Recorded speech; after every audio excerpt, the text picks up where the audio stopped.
बिस्मिल्लाहिर्रहमानिर्रहीम। अस्सलामुअलैकुम नाज़रीन, आप देख रहे हैं प्रोग्राम पंजाब टॉक और मैं हूं सबान कुरैशी।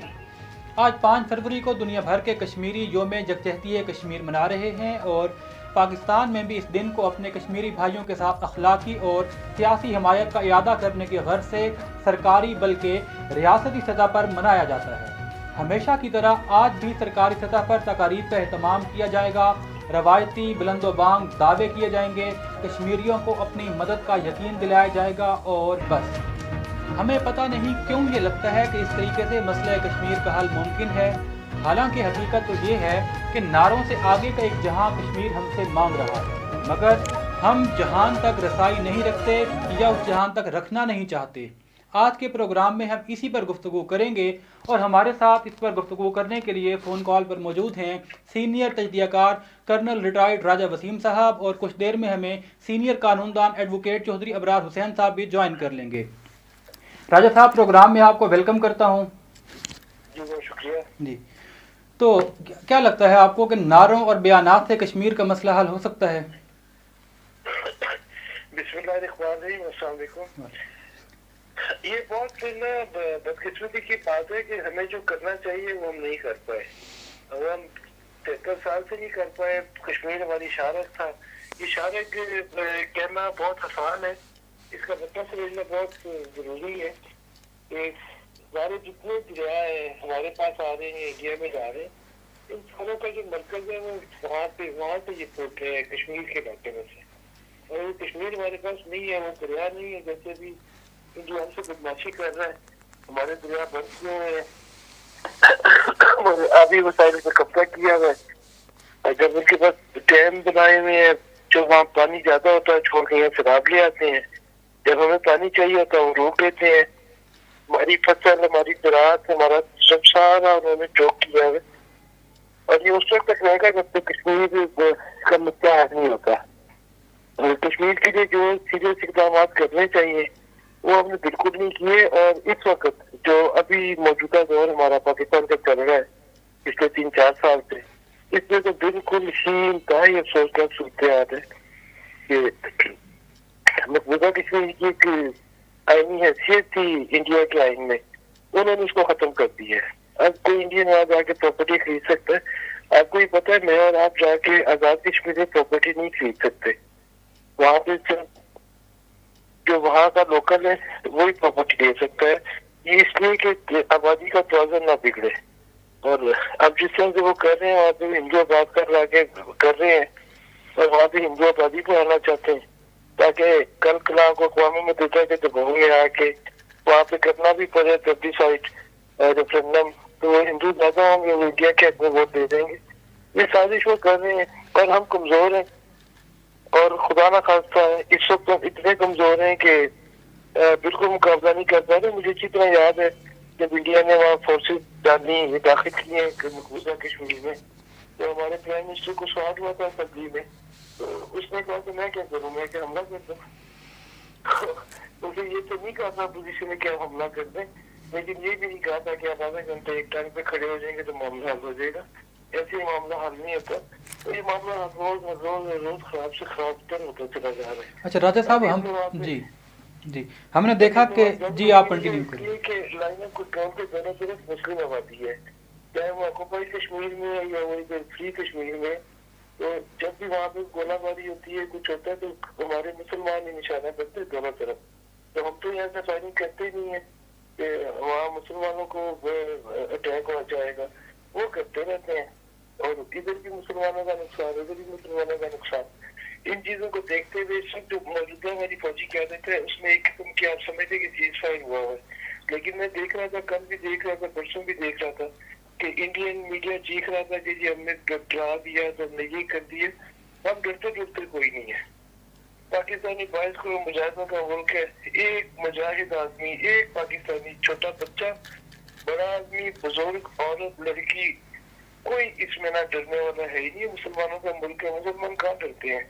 लेकिन मौजूदा हालात में बेबस किया हुआ है, हमारी इकॉनमी ने बेबस किया हुआ है, इंटरनेशनल हालात में झगड़ा हुआ है, अफगानिस्तान ने तंग किया हुआ है। जैसे वो दुनिया में अजीबो गरीब तब्दीलियां हो रही है। तब्दीली का सबसे बड़ा इफेक्ट पाकिस्तान पे आ रहा है।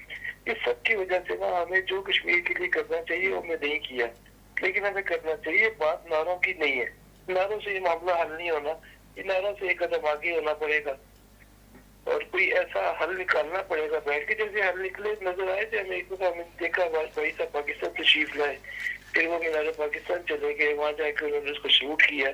तो हो गया कि शायद अब ये मामला ना अगर हम लड़के नहीं करते तो बातचीत से कर लेंगे, लेकिन वो अच्छा राजा साहब, इसमें जी हो गया था। ठीक है, मैं एक और पॉइंट भी आपसे इस बारे में जानना चाहता हूं। देखें, जिस तरीके से अभी आपने वाजपेयी साहब का जिक्र किया कि वो नवाज शरीफ साहब के साथ 98 के अंदर यहाँ पर लाहौर आए थे, ऐलान लाहौर हुआ और उसके बाद कारगिल शुरू हो गया और वो तमाम चीज़ें ख़त्म हो गई।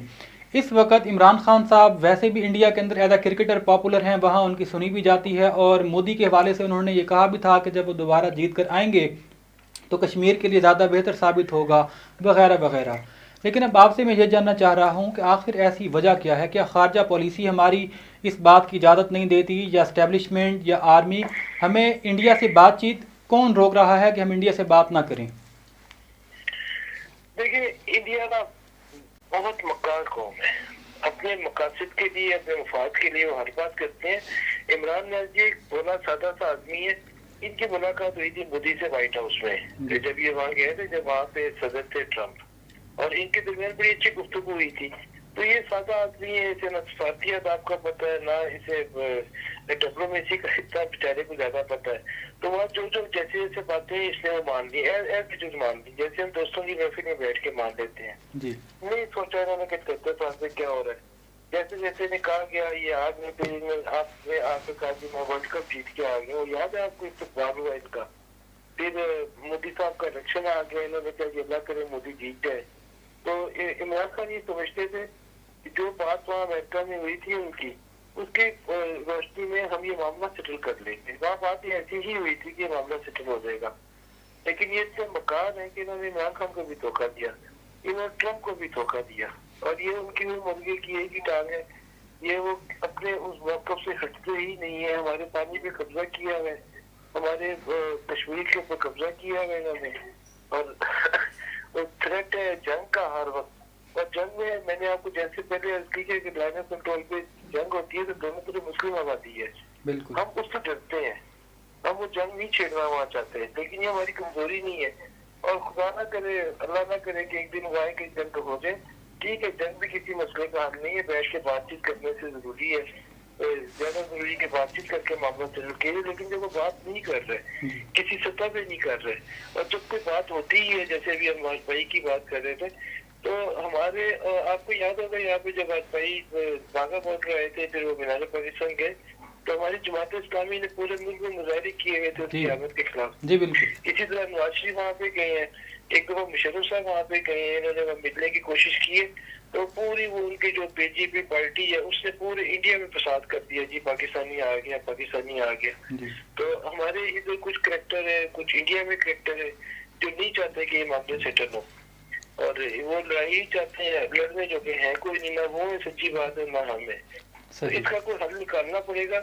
हल निकालने के लिए ना हमें ताकत का मुजाहरा करना पड़ेगा। वो कहते हैं वो कश्मीर मुजम्मत से आजाद नहीं होगा, हिंदू की मुजम्मत से आजाद होगा।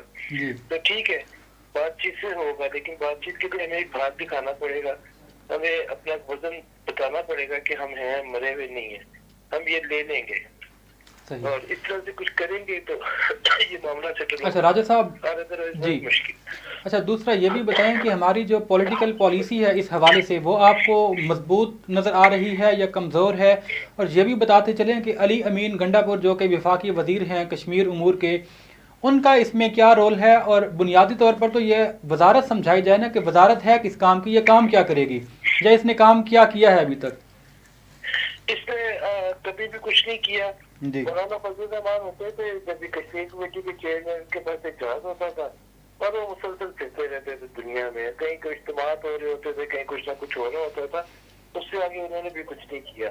और अभी जो अमीन गंडापुर साहब हैं, और वो अभी तक क्यों है कश्मीर कमेटी के चेयरमैन, सारी दुनिया हैरान है, हम पाकिस्तानी तो हैरान है ही है।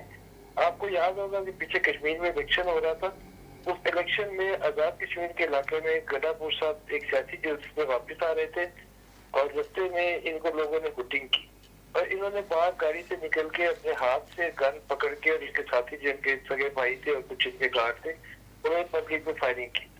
ये जो फुटेजेस है ना, ये पूरी दुनिया में गई, और इंडिया ने इसको पेंट ये किया कि ये देखें ये पाकिस्तान का वजीर है और ये कश्मीरियों को मार रहा है। तो वो इतना बुरा इम्पैक्ट गया कि आज तक जब 70 साल में तो थोड़ी बहुत डिप्लोमेसी की कोशिश हुई थी, वो खत्म हो गई। तो जब इस अमीन गंडापुर जैसे लोग अजीब सा गुंडा बदमाश फितरत का आदमी है, कश्मीर कमेटी का चेयरमैन है, तो उससे यही तो की जा सकती थी। तो हमारे जो सियासी इस वक्त जो क़यादत है हमारी, वो तो बिल्कुल नाअहल है कि इस मामले में कुछ कर सके। सही। अच्छा, कुछ लोगों की तरफ से ये भी अफवाहें उड़ाई जाती हैं कि जो कश्मीर की टॉप लेवल की क़यादत है, उनके अंदर भी कुछ ऐसे अनासिर मौजूद हैं जो नहीं चाहते कि कश्मीर का मसला हल हो, या दूसरी तरफ एक ये भी राय रखी जाती है कि शायद वो पाकिस्तान से भी लिहाक नहीं चाहते, बल्कि वो अलहदा मुमलिकत की जद्दोजहद में मसरूफ़ हैं। इस हवाले से आप क्या कहना चाहेंगे?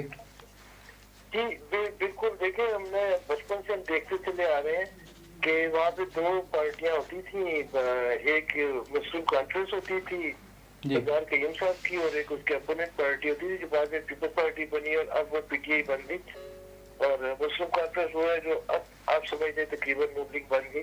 तो जब ये बचपन से देखे आ रहे हैं तो सरदार कय्यूम साहब का नारा होता था कश्मीर बनेगा पाकिस्तान, और ये जो पाकिस्तान के सेटल एरिया के साथ एरिया इनके जैसे मीरपुर है, आजाद कश्मीर है, यहाँ से कभी सरदार कय्यूम साहब को एक सीट भी नहीं मिलती थी, लोग नहीं करते। और जो दूसरी इनकी अपोनेंट पार्टी होती थी उसका नारा होता था कश्मीर बनेगा खुद मुख्तार। यहाँ पे मीरपुर में, आजाद कश्मीर में, यहाँ पे हमेशा वो बातें जीतती थी। आप ये पब्लिक का मूड का अंदाजा लगा सकते हैं कि कश्मीर की पब्लिक क्या चाहती है। सरदार कय्यूम साहब हमेशा सरहदी इलाकों में ऊपर बाग और केल और दरार खाना ऊपर जाके ना वो जीता करते थे। वहाँ के लोग चाहते थे कि कश्मीर पाकिस्तान बने, और हमारे बिल्कुल साथ के जो इलाके हैं ये नहीं चाहते थे कश्मीर पाकिस्तान है, ये चाहते हैं इंडिपेंडेंट हो। अच्छा, अब जैसे कि कश्मीर वाले अगर इंडिपेंडेंट रहना चाहते हैं तो हमें इसमें कोई इतराज नहीं होना चाहिए। अगर अक़वाम मुत्तहिदा कहता है कि कश्मीर के अवाम की मर्जी के मुताबिक फैसला हो, कश्मीरी चाहे इंडिया में मर्ज करना चाहे इंडिया में करे, पाकिस्तान में करना चाहे पाकिस्तान में करे, लेकिन कश्मीरी बीच में और हिंदुओं ने ये शोशा छोड़ा था कि कोई कश्मीरी ये चाहते हैं कि हम आज़ाद रहे, तो कुछ कश्मीरी हैं जो चाहते हैं हम आज़ाद रहे।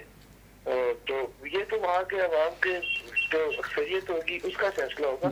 अगर कश्मीरी अवाम की अक्सरियत ही फैसला करती है कि हम इंडिपेंडेंट रहना, ना पाकिस्तान में रहना, ना कश्मीर इंडिया में रहना, तो हमें उनकी राय का एहतराम करना चाहिए। चलें, ठीक है। प्रोड्यूसर साहब ने बताया है कि चौधरी अबरार हुसैन साहब जो हैं वो प्रोग्राम में हमें ज्वाइन कर चुके हैं। सर, आपको आवाज़ आ रही है? जी सर। जी। अच्छा, थोड़ा सा मसला कश्मीर की जो कानूनी पोजीशन है उसके हवाले से भी हमें ब्रीफ करते चलें, और इंटरनेशनल लॉ के हिसाब से कश्मीर पर जो दावा है वो टेक्निकली किसका बनता है? Thank you very much. बड़ा अहम इशू है जिसके ऊपर आज हम दोस्त इकट्ठे हुए हैं। सबसे पहले तो मैं ये गुजारिश कर दूं कि कश्मीर का इशू कानूनी इलाकाई से मुराद है, सिर्फ इंडिया और पाकिस्तान के बीच में अब नहीं रहा, ना था। ये इलाकाई है, साउथ एशियन जो कॉन्टिनेंट है उसका है, और इसके साथ कानूनी के साथ साथ जो इंटरनेशनल पावर्स हैं वो इसके साथ इन्वॉल्व हैं। अब हमेशा जो कश्मीर का इशू है इसको हमने देखना है इंटरनेशनल तनाजुर में। अब आगे बात के कानूनी तौर पर जब एक्सेशन की महाराजा ने इसको फरोख्त किया था तो वो बुनियादी तौर पर that was the first document कि इस कौम को या उस टेरिटोरी को पूरी इंसानी तारीख में पहली बार ऐसा हुआ कि लोग और इलाका इकट्ठे फरोख्त हुए। ये वायलेशन थी उस वक्त भी। और जब इंडिया पाकिस्तान की ये इंडिपेंडेंस हुई, सब कॉन्टिनेंट पार्टीशन हुई, तो इंडिया पार्टीशन एक्ट जो था, इंडिपेंडेंस ऑफ इंडिया एक्ट जो बाद में बना, उस वक्त ये चीज लेफ्ट ओवर हो गई हिस्ट्री में कि कश्मीर का सबसीक्वेंटली जो फैसला है वो लोग करेंगे, वहां की लोकल आबादी करेगी। 1945 में यूएनओ बन जाती है जो पूरी दुनिया में अमन की एक कस्टोडियन बनने के हवाले से सुपर पावर जो थी पूरी दुनिया में उन्होंने बनाई, यूएनओ ने इसको टेकअप कर लिया। अब ये यूएनओ के सिंस देन 1947 से लेके ये यूएनओ के एजेंडा पर है। 48 में, 53 में, 59 में इंडिया और पाकिस्तान इसके ऊपर जंगे भी कर रहे हैं, और अक़वाम मुत्तहिदा जो है वो इसके साथ साथ जो है वो करारदादें जो इंटरनेशनल लॉ के तहत होती है मंजूर हुई है, जहां पर प्लेबिसिट या इस पर सवाबे राय का एक वर्ड यूज हुआ कि कश्मीर के जो मुकामी लोग हैं वो अपनी मर्जी इंडिपेंडेंट माइंड के साथ एक्सरसाइज करें, वो इंडिया या पाकिस्तान के साथ रहना चाहते हैं। वहां पे थर्ड ऑप्शन नहीं था, जो बात बीच में आई है अभी, ये कानूनी ऑप्शन नहीं है। दो ही ऑप्शन थे, इंडिया और पाकिस्तान। कानूनी पोजीशन ये है। अक़वाम मुत्तहिदा के ये अनरिजॉल्व्ड एजेंडे के ऊपर मौजूद है, कानूनी तौर पर रेजोल्यूशन मौजूद हैं। अब लेटेस्ट कानूनी डेवलपमेंट ये हुई कि इंडिया ने 2019 में आके आर्टिकल 370 जो है उसको रिवोक किया और इसको स्टेट के दर्जे से कंट्रोवर्शियल स्टेट के दर्जे से हटा के अपने साथ उस दूसरी जो स्टेट्स हैं इंडिया में, जैसे पंजाब है, राजस्थान है, उनके स्टेटस के ऊपर ले आए। अब उसका असर क्या हुआ कि अब ये डायरेक्ट फेडरल गवर्नमेंट के कंट्रोल में आ गया जी। अब जो लेटेस्ट पोजीशन है वहां पे कानूनी वो इसकी दूसरी स्टेट्स या दूसरी रियासतों के बराबर है। फेडरल गवर्नमेंट अपना ही कानून एक्सरसाइज कर रही है। पहले इंडियन कानून के तहत ये डिस्प्यूटेड एरिया था, इंटरनेशनल लॉ के तहत ये डिस्प्यूटेड एरिया है। 2019 से लेके अब तक वहां पे फेडरल गवर्नमेंट अपनी इनेक्टमेंट्स कर रही है। आपने सुना होगा 1.5 महीने पहले भी इंडियन प्राइम मिनिस्टर ने वहां के लेजिस्लेटर से, वहां के जो माहिरीन हैं या वो जैसे कहते हैं इंडिया क्लेम करता है, वो जो नुमाइंदगी है उन लोगों से बात की है। अब ये तमाम कार्रवाई जो है जो इंटरनेशनल मीडिया, इंटरनेशनल बॉडीज के सामने हो रही है। कानूनी एतबार से अक़वाम मुत्तहिदा में ये मसला अभी डिस्प्यूटेड है, पेंडिंग है for the sake of plebiscite, सवाबे राय के लिए। अब फिजिकली वहां पे एक डिवीजन है, लाइन ऑफ कंट्रोल इंडिया और पाकिस्तान के बीच में, जहां जंगे जो हम सुनते रहते हैं, वो दोस्तों ने फरमाया भी। दोनों पोजीशन को हमने साथ लेके चलना है। अफगानिस्तान का जब इशू उठा तो इसकी कानूनी हैसियत पे तो कोई फर्क नहीं पड़ा, लेकिन सियासी पे पड़ गया है कि न्यू ब्लॉक्स बन रहे हैं। अब जब न्यू ब्लॉक्स बनते हैं इंटरनेशनल पॉलिटिक्स में, तो वो इंटरनेशनल फोरम जो है यूएनओ का, वहां पर भी असरअंदाज होते हैं। चाइना मर्ज हो रहा है, रशिया ने अपने आप को रीअसर्ट किया है दोबारा साउथ एशिया में, आपने खबरों में भी देखा। यूएस जो है उसने अपनी फॉरेन पॉलिसी को रिविजिट किया है। यूरोपियन यूनियन जो है वो रिविजिट कर रही है अपनी पॉलिसी को। तालिबान की हुकूमत है। अब तमाम हालात में देख के कश्मीर की जो फेट है, जो इंटरनेशनल पावर प्लेयर्स है वो डिसाइड करना चाह रहे हैं। कानूनी एतबार से अंडर सीज है पॉपुलेशन भी कश्मीर की और इलाका भी, ऑक्युपाइड है, इंडियन फोर्सेस के अंदर है, लेकिन उनकी फेट अभी तक कानूनी डिसाइड नहीं हुई। अच्छा चौधरी साहब, ये भी बताते चलें कि जो कश्मीरी तहरीक आज़ादी, उनकी तहरीक चल रही है और बहुत तवील अरसा हो गया चल रही है। दुनिया में कुछ लोग, बल्कि अक्सरियत शायद इसको दहशतगर्दी के तनाजुर में देखते हैं। इंटरनेशनल लॉ के तहत आप क्या समझते हैं कि तहरीक आज़ादी असलहे के साथ भी जायज़ है या उसमें असलहे का इस्तेमाल मना होता है इंटरनेशनल लॉ के अकॉर्डिंग? हाँ, अब किसी भी इंडिपेंडेंट कंट्री ने जो यूएनओ के चार्टर के तहत पाबंद है कि वो जो रेजोल्यूशन हैं कानूनी, उनके ऊपर रायशुमारी से पहले किसी लोकल सेगमेंट को कोई दहशतगर्द करार दे या उसको कोई दूसरे पैराए में ले। अब आ गई वहां पे असले के इस्तेमाल की बात। ये लोकल अपराइजिंग है, आप इसे कहें, कश्मीरियों की ये मुकामी जिद्दोजहद है। पाकिस्तान इंडिया के ऑक्युपेशन में होने की वजह से कश्मीरियों का साथ दे रहा है कि उनका हक है, उनकी हम मोरल, सफारती, सियासी और बैनुल अक़वामी फोरम्स में इसलिए हमायत कर रहे हैं कि इन पाकिस्तान समझता है कि अक़वाम मुत्तहिदा की राय शुमारी से पहले इंडिया का कोई भी कदम और खुसूसी तौर पे ख़वातीन के खिलाफ जो जराइम हैं, वहाँ की यूथ के खिलाफ जो जराइम है, वहाँ की टेरिटरी, वहाँ के मिनरल्स निकाल के इंडिया इस्तेमाल कर रहा है, उससे प्रॉफिट ले रहा है, वहाँ की टूरिज्म से ले रहा है, वो नाजायज कर रहा है। पाकिस्तान का ये मौक़िफ़ है, हमारी खारजा पॉलिसी भी यही है। अब जो भी एक बात देख लेना, डिस्प्यूटेड टेरिटरी होना और एक ही मुल्क में बगैर किसी डिस्प्यूट के रियासत के खिलाफ कोई जुर्म करना, तो मुख्तलिफ चीजें हैं। ये अक़वाम मुत्तहिदा के तहत डिस्प्यूटेड टेरिटरी है, वहां पे लोकल अपराइजिंग है। कैसे है?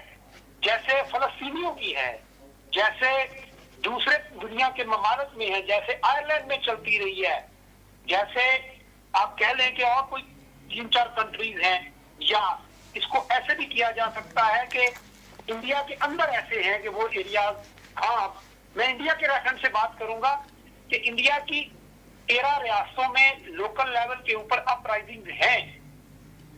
मणिपुर में है, नागालैंड में है, पंजाब में कभी उठी थी। अब इन दोनों को इकट्ठे नहीं कर सकते हम, वजह कि नागालैंड, राजस्थान कह लें या पंजाब कह लें, या दूसरी जो अपराइजिंग्स हैं, या वो वहां पे जो लोग हुकूमत के खिलाफ उठ खड़े होते हैं, वो रियासतें रेगुलेट कर रही हैं इंडियन फेडरल गवर्नमेंट एक्ट के तहत। फेडरल गवर्नमेंट के रूल जो कंट्रोल के तहत। अब कश्मीर कभी भी ऐसा नहीं रहा 2019 से पहले, ये डिस्प्यूटेड रहा है। वहां पे अपराइजिंग को आप या लोगों की आवाज उठाने को आप इंसानी हकूक की आवाज तो कह सकते हैं, लेकिन ये नहीं कहा जा सकता कि वो दहशतगर्द है, क्योंकि अक़वाम मुत्तहिदा ने खुद भी कहा हुआ है कि वहां पे लोगों से पूछा जाएगा। अब आगे बात वहां पे असले के इस्तेमाल की बात, भाई निहत्ते लोग हैं, 75 साल से वो अंडर सीज हैं, रास्ते बंद हैं, किसी का एक्सेस नहीं है। 2019 के बाद उसको एक जेल में बना दिया गया। अब वहां पे क्या असला कश्मीरी लोग इस्तेमाल कर रहे हैं? अगर वो स्टोन उठा के, पत्थर उठा के अपनी बहन बेटियों की असमत दरी के खिलाफ, ऑक्युपाइड फोर्सेस के खिलाफ एहतजाज करते हैं पत्थर से, तो ये कौन सी दहशतगर्दी है? इस तनाजुर में देखा जाना है कश्मीर का एजेंडा, कश्मीर का प्रॉब्लम, कश्मीर का लीगल इशू, फिजिकल इशू, सियासी इशू डिफरेंट है, इसके सफारतकारी के इशूज डिफरेंट है। इसको आज तक किसी मुल्क ने नहीं कहा कि कश्मीरी आर द टेररिस्ट। इसका ये पोजीशन बनती है। जी सर। चलें, ठीक है, प्रोग्राम का जो वक्त है वो भी अख्ताम पजीर हुआ चाहता है। मैं अपने तमाम मेहमानों का प्रोग्राम में शमूलियत पर एक मरतबा फिर शुक्रिया अदा करता हूँ। नाजरीन, आपसे आज के प्रोग्राम से इस उम्मीद के साथ इजाज़त ले रहे हैं कि आने वाले वक्त में हमें यह खुशखबरी मिलेगी कि हुकूमती सतह पर अमली तौर पर इस हवाले से इक़दाम हो रहे हैं। सिर्फ बयानात तक अब हम महदूद नहीं रहे और मुमकिन तौर पर कश्मीर का जो इशू है, जो कि गुज़िश्ता 75 बरस से ज़ायद अरसा हो गया लटका हुआ है, इस हवाले से कोई पेशरफ सामने आएगी। अपने मेज़बान सोबान कुरैशी को इजाज़त दीजिए। अल्लाह निगहबान।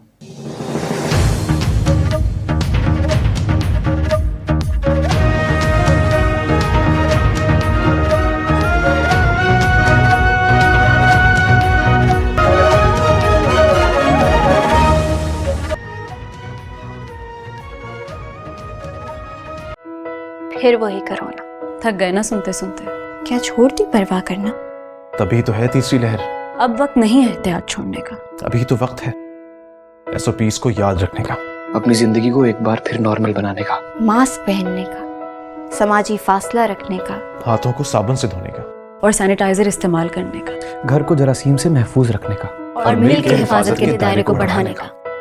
आए मिलकर एक बार फिर पूरे पाकिस्तान में इस वबा को हराएं। ये पैगाम डेटॉल होगा साफ पाकिस्तान की जानिब से पेश किया गया है।